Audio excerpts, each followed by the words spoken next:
प्रार्थना करूंगा कि आप लोग भी बाबा की कृपा से हमेशा खुश रहें।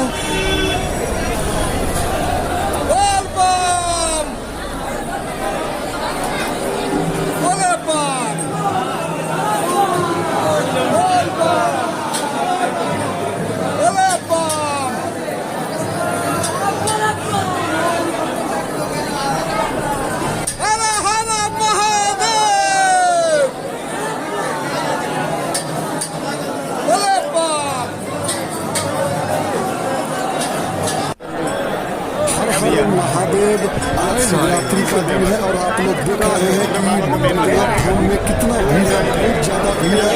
लाइन भी आपको दिखा दिया है और ये बाहर का सीन है जो बाबा का दर्शन करके हम बाहर निकले हैं। तो देखिए, और बाबा की कृपा से सब भक्तजन खुश है यहाँ पर इतना भीड़ होने के बावजूद।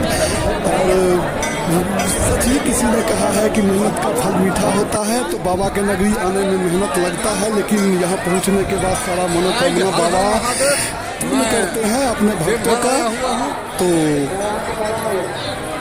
अपने लिए और आप सब दर्शक के लिए भी कि बाबा हम सब का मनोकामना पूर्ण करे। बाबा से यही अनुरोध है कि हम लोग कुशल पूर्वक रहें, हमारे देशवासी, हमारे समाज।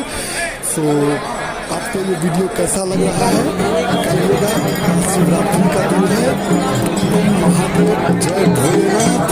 देखिए क्या नजारा है बाबा के दरबार का, बाबा का मंदिर सबका सीन में दिखा रहा है, जितना इससे संभव